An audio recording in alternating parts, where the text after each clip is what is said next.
High, আমি Nilanjana. Welcome to my channel. তো অনেক দিন ধরেই দেখছিলাম যে বড় ভিডিও আপলোড দেওয়া হয় না। অনেক দিন না, অ্যাকচুয়ালি 2 মাস হয়ে গেছে আমি কোনো বড় ভিডিও দেইনি। আবার এদিকে আপনাদের অনেকেরই রিকোয়েস্ট যে আমি যে ছোট্ট কিউট ডল হাউসটা বানিয়েছিলাম ওটার যেন ফুল ভিডিও একবার আপলোড করি। তো আজকে চেষ্টা করলাম যতটা সম্ভব দেওয়া যায় ডল হাউসের অংশ, কারণ আমি প্রথমে ভেবেছিলাম না একটা ভিডিওতেই পুরোটা কমপ্লিট করব, বাট এডিট করতে গিয়ে দেখি সেটা সম্ভব নয়, কারণ ছোট ছোট প্রচুর জিনিস বানিয়েছি, সেগুলো একটা ভিডিওতে দিতে গেলে প্রায় 1 ঘন্টার বেশি হয়ে যাবে। অতক্ষণ ধরে আমি এডিট করতেও পারবো না। আর সবচেয়ে বড় কথা, ফোনে অত বড় এডিট করাও যায় না। মানে যায় না বলা ভুল, হয়তো যেতে পারে, বাট আমার ফোনে হবে না, হ্যাং করবে। তো যতটা পারলাম আজকে দিলাম, নেক্সট ভিডিওতে বাকিটা দিয়ে দেবো। বাই দ্য ওয়ে, আমি অনেক দিন পর আজকে মেকআপও করেছি। কেমন লাগছে অবশ্যই জানাবেন কিন্তু। ডল হাউসের জন্য সবার প্রথমে কি বানাবো বলুন তো? আরে ডল হাউসটাই তো বানাতে হবে, তাই না? না হলে জিনিসপত্র রাখবো কোথায়? তো আমার কাছে ছিল একটা কার্ডবোর্ডের বক্স, বেশ সাইজ মতন, মানে আমি যেরকম চাইছিলাম সেরকমই। বক্সের ওপরের এবং একটা সাইডের অংশটা কেটে বাদ দিয়ে অন্য পাশের অংশটাকে আঠা দিয়ে আটকে দিয়েছি, কারণ এই সাইডটা হবে ফ্লোর আর এই অংশটা ছাদ। তারপরে নিয়ে নিয়েছিলাম দরজা জানলার মাপ।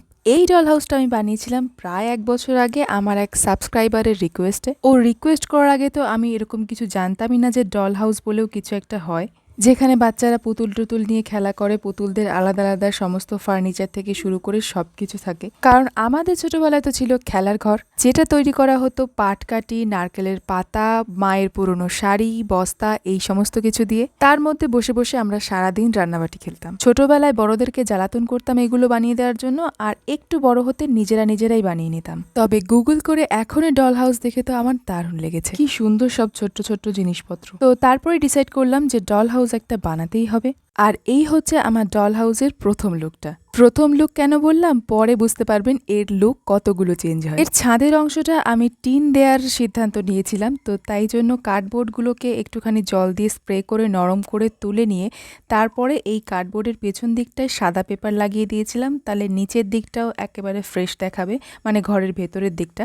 সেই জন্যই এই সাদা কাগজটা দেওয়া। তো ঘরের ছাদ লাগানোর আগে মনে হলো ডান পাশটা একটু ফাঁকা ফাঁকা লাগছে, তাই ওখানে বসাবো দুটো বুকশেলফ। প্রথম দিকে না এই ডল হাউসটা বানানোর জন্য আমি হোয়াইট গ্লু ইউজ করছিলাম, কিন্তু বেশ সময় লাগছিল বলে পরে B7000-এ শিফট করেছি। ফাইনালি ঘরের চালটা লাগিয়ে দিলেই রেডি হয়ে যাবে আমাদের ডল হাউস।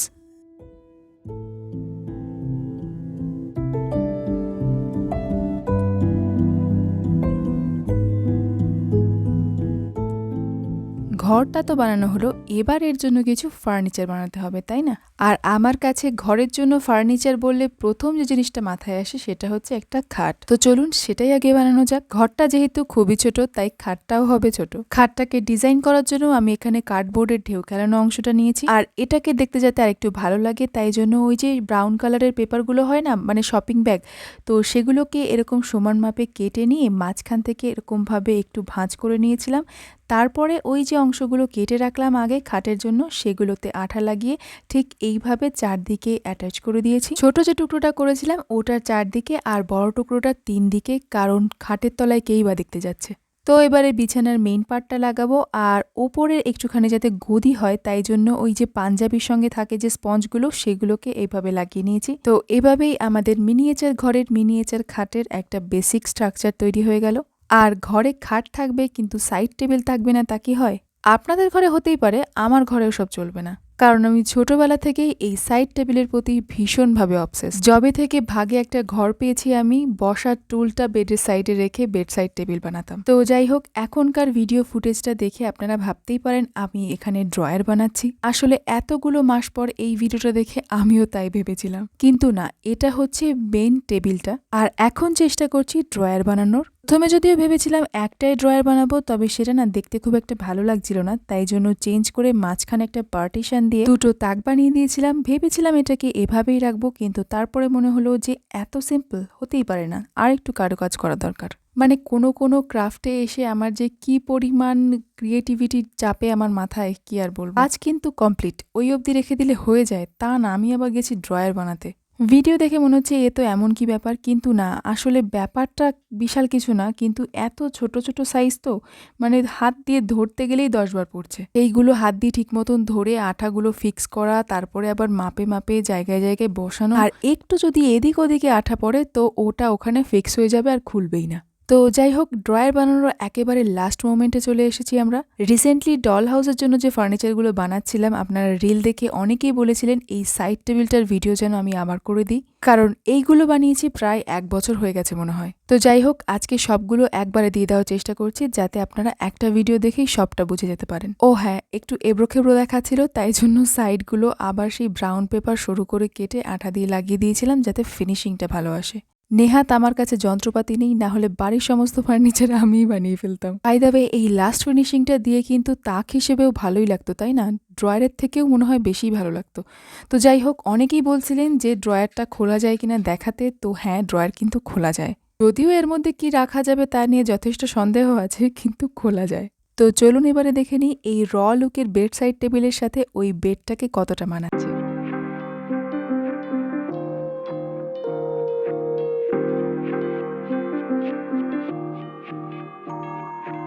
তো দুটো ফার্নিচার কমপ্লিট, এবার আসবে 3 নম্বরটা। সেটা বানানোর জন্য আমি এখানে নিয়েছি দেশলাইয়ের কাঠি, দুটো করে এরকম জোড়া দিয়ে রেখেছি 4টে, আর মাপ মতন নিয়েছি বড় একটা কার্ডবোর্ড, আর এরই সাইডে লাগানোর জন্য ছোট ছোট সরু সরু কিছু কার্ডবোর্ডের টুকরো। তো চলুন শুরু করা যাক। এই সমস্ত কিছু দিয়ে বানাবো একটা স্টাডি টেবিল। তার জন্য প্রথমেই ওই যে ছোট ছোট কার্ডবোর্ডের টুকরো ছিল সেগুলোকে আঠা লাগিয়ে বড় টুকরোটার সাথে এইভাবে জোরে নিলাম। এখন এই জিনিসটা দেখতে কিছুটা এইরকম হবে।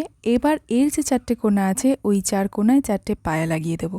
আমার ইমাজিনেশনে এইটাই ছিল টেবিল, কিন্তু বাস্তবে দেখা গেল এই 4টে পায়া দেওয়াতে চারদিকে ছড়িয়ে যেতে চাইছে, মানে ব্যাপারটা স্টেবল নয়। তাই আমাদের পুরনো দিনের বড় টেবিলগুলোতে যেরকম সাপোর্ট দেওয়া থাকে পায়ের দিকটাতে, সেরকম একটা সাপোর্ট দিয়ে দিলাম। আর এই অবধি যখন দিয়েছি, মাঝখানের ওই রডটা তো দিতেই হবে, কারণ চেয়ারে বসার পরে পা দেওয়ার জন্য তো একটা জায়গার প্রয়োজন, তাই না? আর এরকম টেবিলে ড্রয়ার তো থাকবেই, তাই না? তবে ড্রয়ারটা এত ছোটোর মধ্যে আর বানাতে পারিনি, ছোট্ট ছোট্ট দুটো কার্ডবোর্ডের টুকরো আটকে দিয়েছি। পর লাস্ট ফিনিশিং দিয়ে রেডি হয়ে গেল আমাদের টেবিল। এবার বানাতে হবে টেবিলের সাথে সামঞ্জস্য রেখে একটা চেয়ার। আচ্ছা, আমি কিন্তু এখানে ঘরের প্রত্যেকটা ফার্নিচার যতটুকু চোখের আন্দাজে সম্ভব একই রকম করা, সেটাই করার চেষ্টা করেছি, মানে সাইজের রেশিওর কথা বলছি আর কি। তো সেই অনুযায়ী চেয়ারটা হবে খুবই ছোট্ট। চেয়ারটাকে তৈরি করার জন্য মেইনলি আমি এখানে নিয়েছি টুথপিক আর ছোট্ট একটা কার্ডবোর্ডের টুকরো। এটাও দেশলাই কাঠি দিয়ে হতো, তবে টুথপিকের পেছনে যে একটা কেমন ডিজাইন করা থাকে না, ওই ডিজাইনটাকে রাখবো বলে এখানে টুথপিক নেওয়া। ছোট্ট ছোট্ট জিনিস নিয়ে কাজ করা না খুব চাপের, মানে সময় ব্যয় হয় প্রচুর। তার উপরে মেইন প্রবলেম হচ্ছে এই সমস্ত টুলস দিয়ে কাজ করতে আমি খুব একটা পারি না, আমার হাত দিয়ে করলে বেশি ভালো হয়। আর এদিকে এই ছোট্ট ছোট্ট জিনিসগুলোকে হাত দিয়ে ধরলে আর ক্যামেরাতে দেখাই যায় না। তো এভাবেই তৈরি হয়ে গেল আমাদের পুরোনো দিনের মডেলের একটা চেয়ার। মিনিয়েচার জিনিসপত্রের ভিডিও বানাতে বানাতে না এই জিনিসটা আমার কাছে একটা নেশার মতন হয়ে গেছে, মানে সব জিনিস যাই দেখি তাই মনে হয় এটা ছোট্ট করে বানাই। মানে বলতে পারেন ছোটবেলায় যে যে জিনিসের আমার শখ ছিল ফার্নিচার বা এই টাইপের জিনিসগুলোতে, তো সেগুলো কিন্তু আসল না বানাতে পারলেও মিনিয়েচার বানিয়ে শখটা পূরণ করা যেতে পারে। বাই দ্য ওয়ে, ভিডিওতে যতটাই এদেরকে বড় বড় লাগুক না কেন, এর সাইজগুলো কিন্তু নোটিস করবেন একটু, খুবই ছোট্ট ছোট্ট। এইসব বানাতে বানাতে মোটামুটি 1 বছরের কাছাকাছি সময় ব্যয় হয়ে গেছে, তাই জন্য ডল হাউসটার অবস্থা খুবই খারাপ। তো এটাকেও চেঞ্জ করতে হবে। আর এদিকে অনেকটা সময় হয়েও গেল আজকের মতন। তবে টাটা, দেখা হবে নেক্সট ভিডিওতে, মেবি এটারই সেকেন্ড পার্ট আসবে। ততক্ষণ tata and thanks for watching.